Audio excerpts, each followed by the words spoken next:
For your enjoyment, Wrigley's Spearmint Chewing Gum presents from Hollywood Edmund O'Brien as Johnny Dollar. Good evening. This is Mr. Snell, secretary. Oh, sure. Hi. I was unable to reach Mr. Snell before he left for the West Coast, but he asked me to outline the case to you and hoped you'd follow him out there.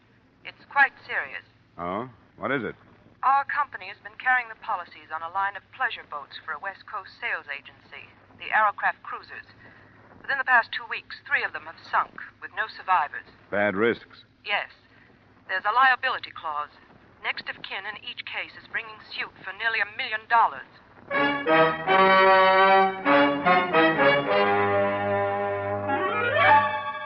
Edmund O'Brien in another adventure of the man with the action-packed expense account.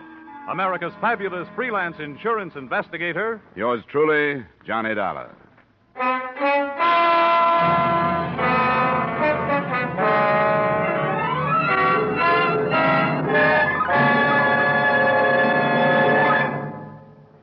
To make every day more enjoyable, treat yourself often to refreshing, delicious Wrigley's Spearmint Chewing Gum. Here's a taste treat you can enjoy indoors, outdoors, at work, or at play. The cool, long-lasting mint flavor refreshes you. The smooth, steady chewing helps keep you fresh and alert. Adds enjoyment to whatever you're doing. Wrigley's Spearmint Chewing Gum. Healthful, refreshing, delicious.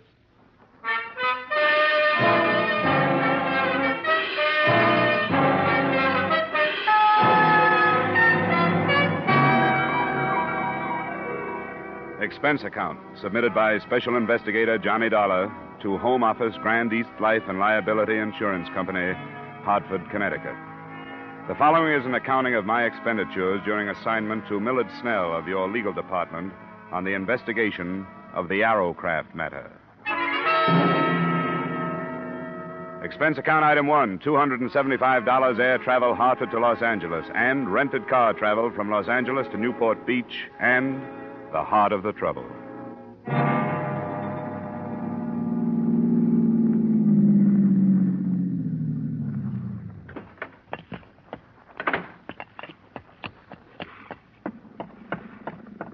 Snell? Millard Snell? Who is it? It's Dollar. Dollar? Hurry up. Get aboard. Watch it. She's wet tonight. Hey, give me your arm. Come on. Thanks. Didn't think you were going to make it.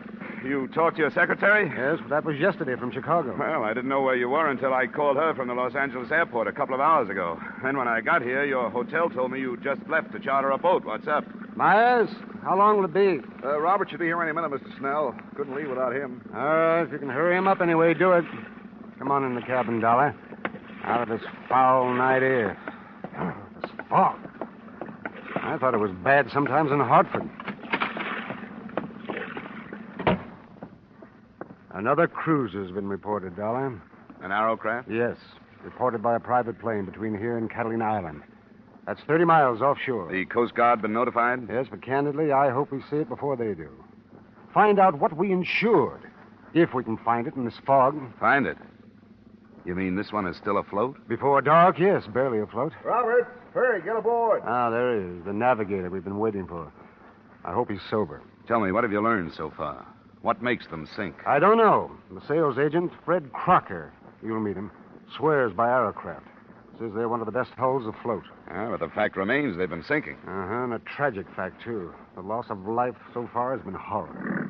3 28-foot boats, 11 fatalities. No trace of the cruisers, even. But a life ring or two. Must have been deep water, then. What about bodies? 7 have been recovered and 4 still missing. Ah, we're getting started.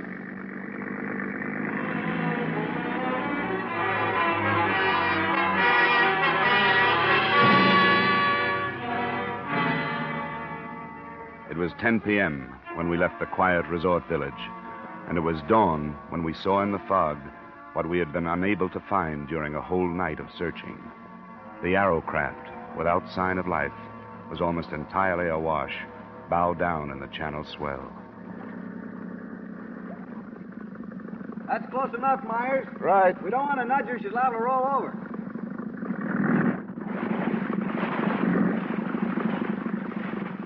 Well, here we are, but there's nothing we can do about her. How she stays up is beyond me. Any chance of towing it in? Not in that shape. Give her any weight, she'll just take more water and go down. Can you put me aboard? If you want to go, I can put you there, but I don't know what your waiter's going to do. She's ready to roll. What do you think, Roberts? Oh, we'll put him over the stern. That shouldn't upset her. We'd better get some of those clothes off, Dollar, while we swing around. All right. You think it's worth it? You're going aboard? Worth it? I'm not going for a night like that without having a look at it. Gives me the creeps. That thing awash like that. Looks dead. Yeah, too dead. Why isn't there anyone aboard? Why isn't somebody hanging onto the side? Okay, Dollar, we'll move into it now. I'm ready. Hey, get back there on the transom. That's it. Right there. I'll swing you right into it. Right.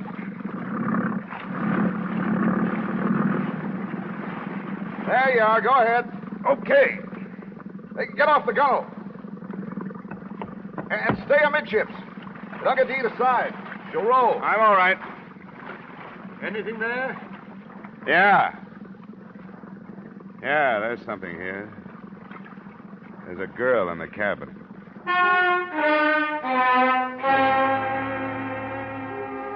Her body floated face down in the flooded cabin, held in there by the narrowness of the passageway. After an unpleasant and ticklish 15 minutes, she was lifted aboard the other boat by 3 suddenly silent men. There was little else I could do on the derelict but memorize the name and address on the certificate of ownership. So I left it and followed the girl. Yeah, I didn't bargain for this, Dollar. It doesn't bother me to read about 11 of them, but this girl, why, she can't be over 18. Yeah, I noticed. You know, if it was a guy, it wouldn't hit so hard. But a kid like this, beautiful. Myers, Yes, sir? have you radioed in about this? I waited to find out whether you want to stand by the boat or not. No. We'll start right back. Get word to the police. Ask them to meet us. I think it's a case for them. The boat's registered to a Chester McNeil Newport Beach address. McNeil, Newport Beach address. McNeil, yes, all right. You want to get us started, Roberts? Right. What'd you find, Dollar? Come here, look at this. See? Behind her ear. You see the bruise? Yeah. Yeah, I noticed it when I was getting her out of the cabin. She'd been slugged? She could have been. There's long black hair. You see here? The water's ruined most of it, but there's still part of a braid. It could have been a hard blow, one that might have killed a man, but her braid might have softened it. I'm looking for an answer to why she was on that boat, alone and dead.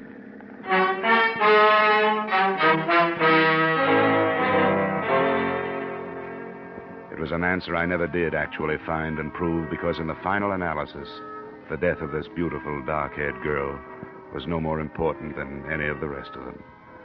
She was taken to the county morgue, and after making my formal statement to the police and giving them my informal theories, I followed her there.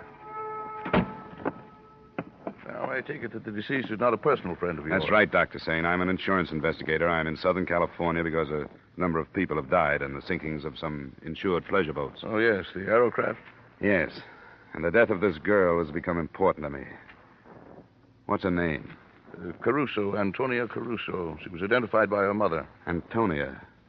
Are you planning an autopsy? Why do you ask? I wonder if you noticed a bruise behind her right ear. Yes, I reported it. You're an observant fellow. Dr. Sane, you must have examined some of the other bodies from these sinkings. Were there any indications of violence on them? If there were, I was unable to discover them. The period of immersion in other cases, you must understand, was much longer than in the Caruso case. Water makes it difficult. Why do you ask? On the rest of the sinkings, the boats themselves have been blamed. But after today, it seems to me there's a possibility that something else has caused them, at least this one. The contusions? Yes. There were 2 other people on that boat, the owner, Chester McNeil, and his father. But the girl's body was the only one aboard. Why? I didn't know the particulars. I think the girl wore braids, Doctor. If she did, could she have survived a blow that would have killed the 2 men? Protection? Well, location of the wound would bear you out behind the ear. Could she have been knocked unconscious, been thrown overboard, and then recovered enough to get back on? Could this have happened to the girl? Are you suggesting homicide, Mr. Dollar? I'm not sure.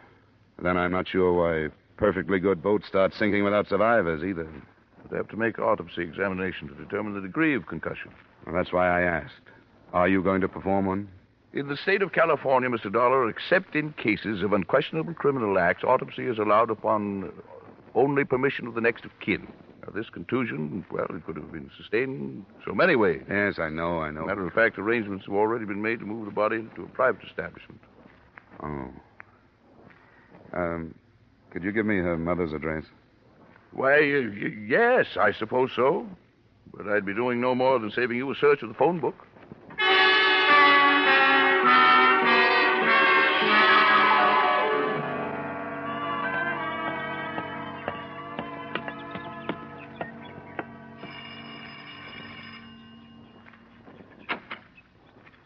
What is it you want? Mrs. Caruso, I'm the man that found your daughter. Oh. Then why have you come here? You shouldn't know my grief. I do, Mrs. Caruso, but I'd like to talk with you if I could. What is there to say? I don't want to see you. There is no room for sympathy. I didn't know anything about your daughter, but I'd like to. I'd like to hear about her. Why do you do this? Because I don't think her death was accidental. Oh, go away. Why do you say this? My girl, she never did no wrong. I didn't mean that, Mrs. Caruso. Please, may I come in? All right. It's my house. I'm sorry. It's not cared for. There have been so many things today. Well, I won't stay long. She was a good girl. She was going to marry Chester. His father was with them. She was going to marry Chester. Oh, we hoped it so much, Antonia and me, that it would be a good marriage. Mrs. Caruso. We always dreamed. We were good people, only poor. We give everything so Antonia will be better. She was so beautiful. She was going to marry Chester. I'm sorry to bother you at a time like this. Now, she's gone. I saw her. I saw her, too. And I want to learn why she's gone. Now, Mrs. Caruso, is there any reason that you can think of why there should have been trouble on this trip in the McNeil boat? Oh, no. They go many times. They love the boat. They go many times, always with his father to take care of them. He loved her, too. My daughter, he called her. She was going to marry his Chester. Be so happy. Please, Mrs. Caruso. Oh, my Antonia. Antonia. Please, go. You know my grief. Leave my house. Leave my house.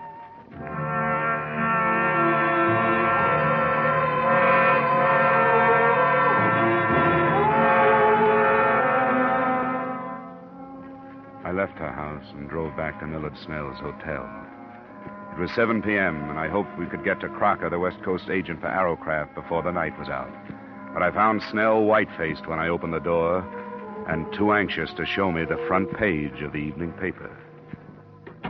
I didn't know where to find you, Dollar. For what? And you haven't heard. Fred Crocker, the Arrowcraft agent. He was killed this afternoon. How? It says traffic, hit-and-run victim. But I don't believe it.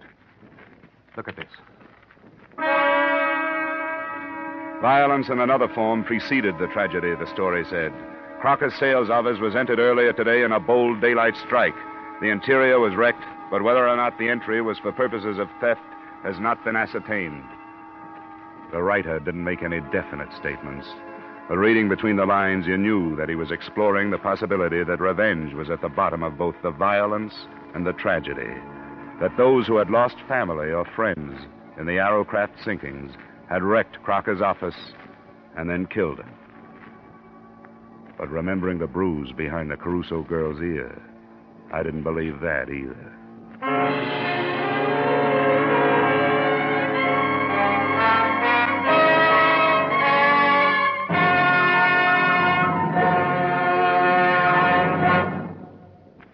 To make every day more enjoyable, treat yourself often to refreshing, delicious Wrigley's Spearmint Chewing Gum. The lively, full-bodied real mint flavor cools your mouth, moistens your throat, freshens your taste. And the chewing itself gives you a little lift, helps you keep going at your best. So for real chewing enjoyment that's refreshing and long-lasting, always keep Wrigley's Spearmint Chewing Gum handy. Healthful, delicious, Wrigley's Spearmint Gum will make every day more enjoyable. And now, with our star, Edmund O'Brien, we return you to the second act of Yours Truly, Johnny Dollar.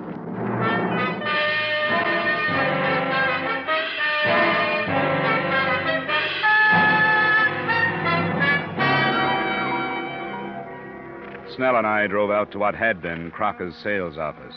A sheriff's deputy met us outside and took us in. Give you some light if... Oh, there's a switch. Well, not as bad as it could be. At least the drawers aren't dumped. These are from a file cabinet. We'll start here. What are you looking for? Crocker's sales records. Sales records? The names and addresses of all the people who bought Arrowcrafts from him. I don't think we'll find it. I don't get you. We've got a theory that those boats didn't just sink, that they were boarded, that the people who've been lost were slugged before they were drowned, and that the boats were scuttled. What do you think of it? Why would anybody set out to wreck Arrowcraft? Well, that I don't know. Probably because they're linked to something important. Maybe something or somebody is on an Arrowcraft and somebody else doesn't know which one. Here's the sales folder, Dollar. It's empty, all right. Sure it is. That gives them the location of every Arrowcraft between here and San Diego. Sheriff, nobody has said where Crocker was when this place was entered. They don't know yet. You got a theory? Yeah, that he was here. Yeah, that after the list of names and addresses was taken, he was dragged out of here and killed with a car for the same reason the others have been killed. Because alive, they might have been identifying witnesses. Well, they say everybody's got a right to his own opinion, but that's too crazy for me. Well, I don't blame you. It's too crazy for anybody. Maybe so crazy it'll never be cleared up.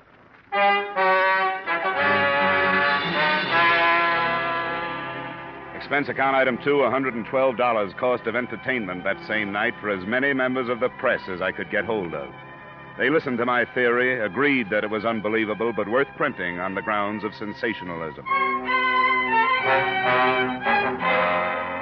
The story made the morning editions, most of the papers slanting it towards warning the Arrowcraft owners listed in Crocker's stolen records. But it didn't look so unbelievable because it had a companion piece. A night watchman at one of the yacht clubs lay near death from gunshot wounds after apprehending a prowler aboard an Arrowcraft. The prowler was being held at the county jail. Who is this guy, Sergeant? Jerry LaBarber's the name he uses. We put a search on him last night. He's one of those things you call a known hoodlum because nobody's been able to pin much on him. Known to the police in Las Vegas, L.A., and San Diego, to name a few. Here he is. I hope you had better luck with him than we did. If you meant that, you'd leave me alone with him for the rest of the day. Sorry. Off the bunk, LaBarber. You got a visitor. On your feet. Stand up. Okay, hero, you got me up. What's the matter with you? What's missing, LaBarber? What? What's lost? What were you looking for on the Arrowcraft? Come on, who are you working for? I'm out of work. Why don't you save your breath? How many of the other killings were you mixed up in? What other killings? I get into a scrape with an eager night watchman, and now you talk about pinning other killings on me. What is this? Who are you working for? I'm out of work. You could do yourself some good, you know. I'm not complaining, am I? You were off to a pretty good start. Even if that watchman lives, you're going to be tried for assault with intent to kill. That's a long rap. You might make it shorter by using your head. Is that a promise? Don't make me laugh. You're a sucker, LaBarber. But this is a promise. I'm going to see you charged for Crocker's murder. Who's Crocker? And I'm going into the business of searching Arrowcrafts myself. Don't be stupid. Why not put the blame where it belongs? Blame for what? Okay, Sergeant, I've had enough. So have I. I wonder how long it takes to get that way. And for what? I could buy and sell you, you cheap tin star. Well, what do you think? He's covering for somebody, isn't he? Hank, you're right. You shouldn't have tipped your hand so much about searching the boats. Word's going to get out. Out of a jail cell? He called for a lawyer, one of the hot men from L.A. We can refuse him visitors, but not a private session with a criminal who happens to be his lawyer. Oh, I'd like to hear that one. You should. It's going to put a bigger bullseye on your back than that newspaper story did.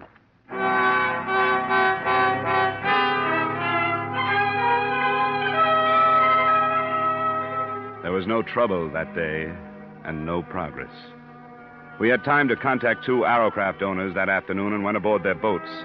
Nothing came of it but a feeling of frustration because we didn't know what we were looking for, how large or small it was, whether to empty fire extinguishers or break and open batteries. That night, the news broke that the night watchman had died of his wounds. Snell and I made an attempt at eating dinner and took a bottle of cognac to my room to see what it could do. The phone call came at 9:30. Hello? Hello? Well, this is Dollar speaking. Who's this? I'm in a phone booth, so don't bother trying to trace this call. It's about the boat trouble.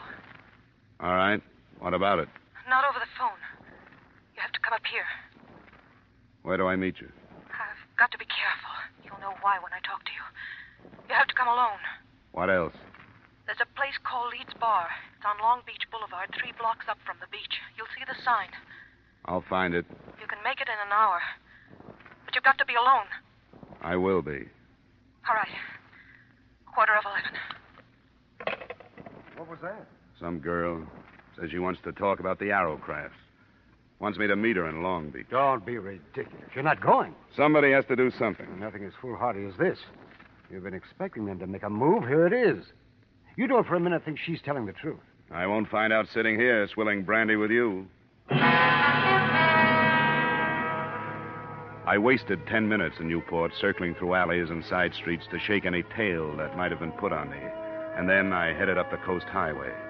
At exactly 10:45, I was ordering a drink in Leeds Bar.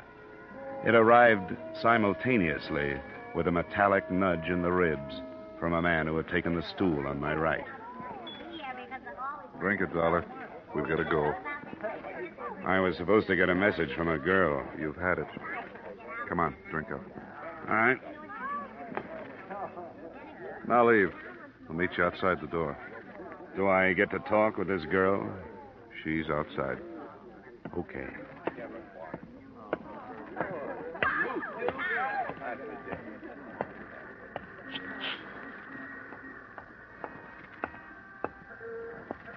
This way. Here's a car. No, you get in the front with her. I'll get in back. Where to now? Just a little way. You weren't followed? I made it a point not to be. Huh? You wanted to talk. Yeah, I do. I don't know what's going to happen to me, but I don't think I care anymore. It's been like I killed all those people who've died. Take it easy, honey. You mean their deaths are your fault? Sort of, yeah. I mean, I could have stopped it, but I was afraid to because one of his men would have killed me. And I thought he'd stop me for this. He? Who do you mean? Hey, watch what you're going. You better stop, Gwen. This is as good a place as any. Yeah.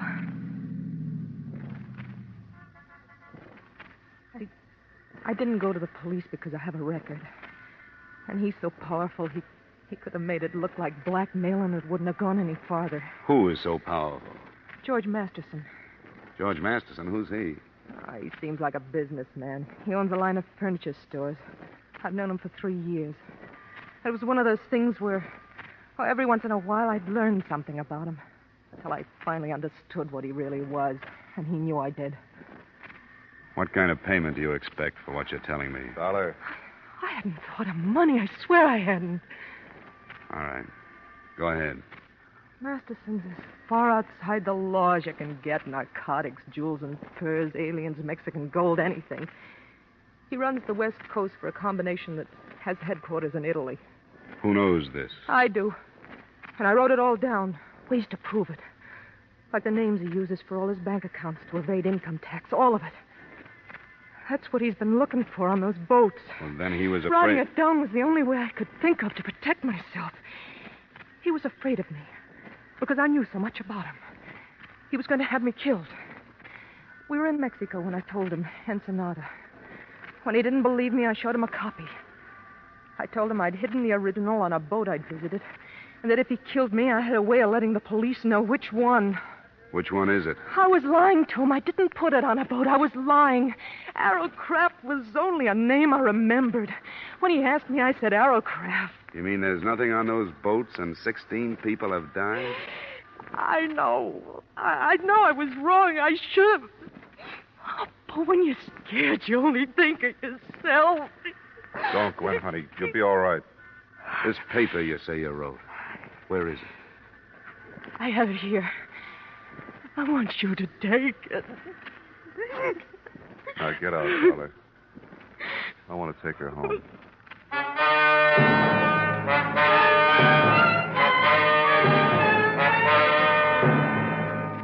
I didn't fully believe her until I had finished reading her denunciation of George Masterson after they'd left me. But by the end of it, I knew that in my hands was the hottest document in California. I knew that hundreds of rotten lives could be crumbled and millions of dollars in criminal traffic could be stopped. And it did away with the possibility of any suit against Arrowcraft or your company. But it wasn't enough.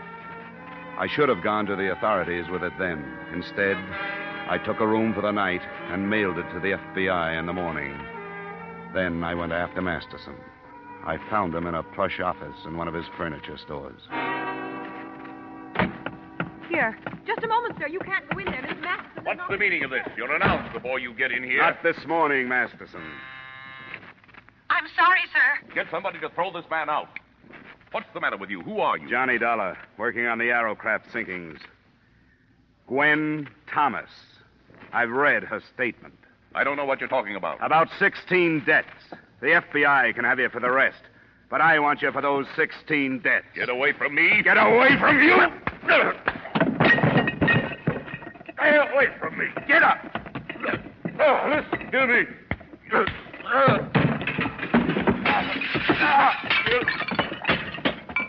Come on, get up.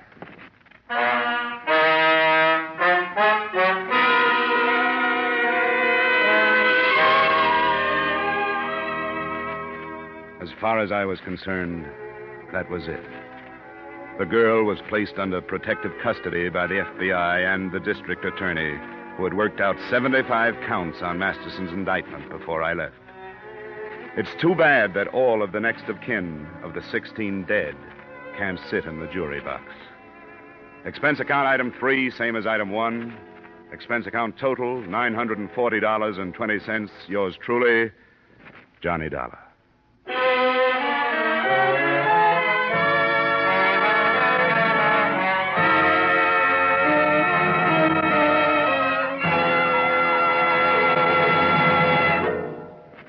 Remember, friends, to make every day more enjoyable, treat yourself often to refreshing, delicious Wrigley's Spearmint Chewing Gum. There's lots of cooling, real mint flavor in every stick. And chewing Wrigley Spearmint helps keep you feeling fresh and alert. You feel better, work better, get more fun out of doing things.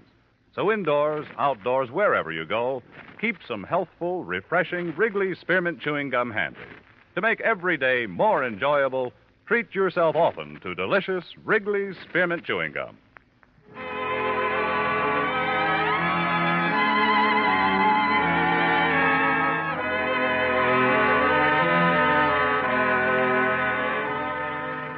Yours truly, Johnny Dollar, stars Edmund O'Brien in the title role and is written by Gil Dowd and David Ellis, with music composed and conducted by Leith Stevens.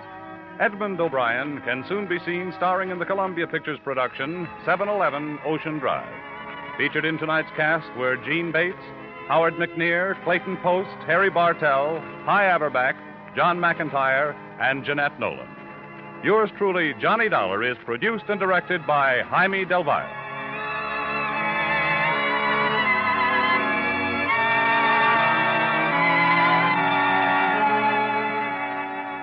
The makers of Wrigley Spearmint Chewing Gum invite you to join us next week at this same time when, from Hollywood, Edmund O'Brien returns in another adventure of Yours truly, Johnny Dollar.